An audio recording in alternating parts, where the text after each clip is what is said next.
Let's see some examples of how the TEXTSPLIT function can revolutionise how we work with text data in Excel. We'll dive straight in, and with this first example, let's look at TEXTSPLIT with some simple data splitting. So I have these references with a hyphen delimiter. And if I use my TEXTSPLIT function here, it prompts for 6 different arguments.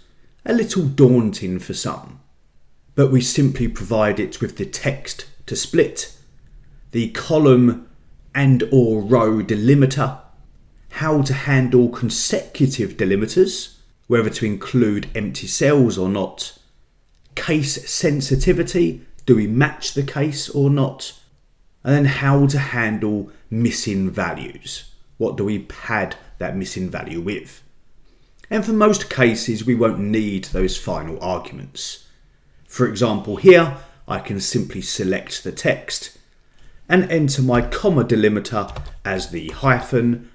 And as simple as that, it's going to split that text at each occurrence of the hyphen and spill the results to columns C, D, and E. I can then grab that formula and drag it down to complete the set. Instead of splitting across columns, I could have ignored that column delimiter and used the hyphen for the row delimiter, and that would have split it across rows. In a scenario like this right now, that's quite unlikely, but there are scenarios where that is useful. Let me undo that step. Now, if you're familiar with my work, you will know that I love using tables in Excel. They're the foundation of modern Excel.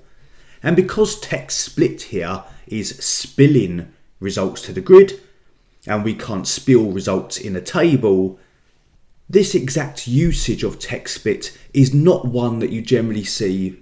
And I think the real power of TEXTSPLIT is not splitting text in this way to the grid, but it's breaking up that text for us to then work on with other Excel functions.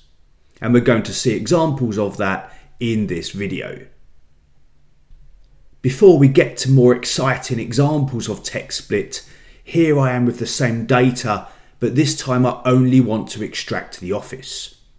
I'm in a table this time, and as mentioned, if I was to do a TEXTSPLIT like before within this table, I will get an error because you cannot spill results within a table. But we can absolutely use TEXTSPLIT to break that text apart and then extract what we need. So if we only want the second element from the split array, then I could wrap a function around that, such as choose cols, and from here I can select only the second column, the second element, and that will happily extract that office. Instead of choose cols, we could have used index, and functions such as take and drop can be really useful as well. And this is a classic use case of TEXTSPLIT. In the past, before TEXTSPLIT was released, you may see a nasty but fun formula like this, using some gymnastics with the mid and find functions. Or in more modern Excel, we could also opt for a text before, text after combination, which is pretty sweet. But one could argue that TEXTSPLIT provides the most straightforward way of extracting text between two given characters like that. Let's look at a more complex example of this in use. So here I have some affiliate URLs, pretty nasty to look at, and we want to extract the coupon code. And you can see that the coupon code that shows where that sale came from is delimited by an equal sign and an ampersand. And that's not the only equal sign within the text either. We can use TEXTSPLIT for this task, and let me do this just outside of the table so I can spill the results first. So we could do a TEXTSPLIT, referencing that text, and for the column delimiter, if we enter them within curly braces as an array of constants, we can provide multiple delimiters. So right now I need to provide the equal sign and also an ampersand. So let me pop that in there and I'll close off my curly braces, close off my TEXTSPLIT function, and I can see that I've got one too many double quotes there. Let's try again. And here we've split it across our 4 columns. Now we just want to extract that coupon code, which we can see is in the second occurrence of what is split. We have everything up to that equals, then the coupon code between the equals and the ampersand, everything between the ampersand and the other equals, and then everything after that final equals.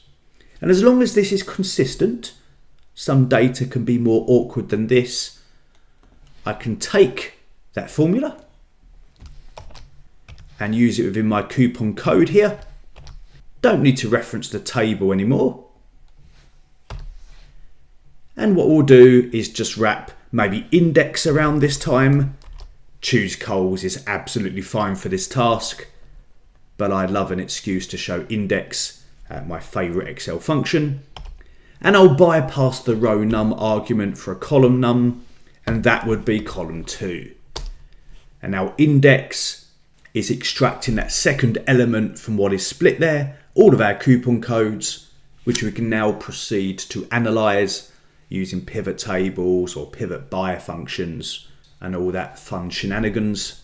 And thanks to TEXTSPLIT, it was quite straightforward to break that awkward text open using multiple delimiters. Now, talking about creating pivot table style reports, let's imagine that we have a table like this. We've asked people for their favourite Excel functions. We have our list here, and I want a count of each instance of a mentioned function. So how many votes did lambda get? How many votes did XLOOKUP get? And we want to do this all within one formula. Real next generation Excel formulas in action. Now, because we've got multiple rows here, the first thing we need to do before we use TEXTSPLIT is we need to combine all of those values into a single string. And we can do that with a function called TEXTJOIN. Sits beside TEXTSPLIT within the list. And for TEXTJOIN, I'm going to ask it to join all of these values with a comma. So I'm using the same delimiter that is already used in that favourite functions column. We don't need to ignore empty argument, and for the text it's simply that column. If I run this function, that's going to join it all within one cell now. So now I have one long string of all of the functions mentioned separated by a comma. With that done, TEXTSPLIT can break them open. So back onto that, and I'll start to bring in my let function at this point. We don't need to use let right now, but in typical modern Excel usage, this is going to break up our formula a bit easier, make it easier to read, easier to reference, and faster for repeated calculations, which we will have here. So I'm going to call this one faves. I'm assigning a name, TEXTJOIN, to the name faves. And then I'm going to create another name for the split text. So maybe I'll call this func list. And we'll use TEXTSPLIT. And I'll ask it to split the faves list. So I'm referencing the name that we just assigned the TEXTJOIN results to. And this time I'm going to ask it to use a row delimiter rather than a column delimiter. So we can see it down a column. Much more appropriate when we think about the GROUPBY function, which I'm planning to use for the report. Now that is going to be the comma, that is the delimiter in question here. Let's run this function. And because I'm in let, I'm going to ask it for the moment to run the func list. So the combined functions in TEXTJOIN given to faves, TEXTSPLIT splits it into func list, let's return func list. So this is what we have at the moment, is now we have that column of every single function mentioned by somebody. Now it's just a case of finishing the task with our report, and I'm going to use the GROUPBY function, and I'm going to ask it to use func_list for the row fields, func_list again for the values. So there's that 2 mentions of func_list, but I only need to split it once when using the let function. The function can be the count A function, and I'll also move across to the sort order argument and give it a -2 to sort by column 2. If anybody's new to using functions like GROUPBY, I will put a link to my blog article on how to use GROUPBY in the description of this video. But for now, pressing enter on this, there's our report. The winner is XLOOKUP. TEXTSPLIT finished 5th place, not bad. It did beat index, so let's give it some credit for that. So this is a typical next generation Excel formula demo. TEXTSPLIT at its heart just splits text. But when we think about real use cases, and especially that we cannot spill to tables, the real power is that it creates an array that we can then manipulate with further functions like index, like take, like GROUPBY, and so on. I hope you enjoyed that video. If you did, hit that thumbs up. And if you haven't subscribed to the channel yet, please do. And I'll see you next time.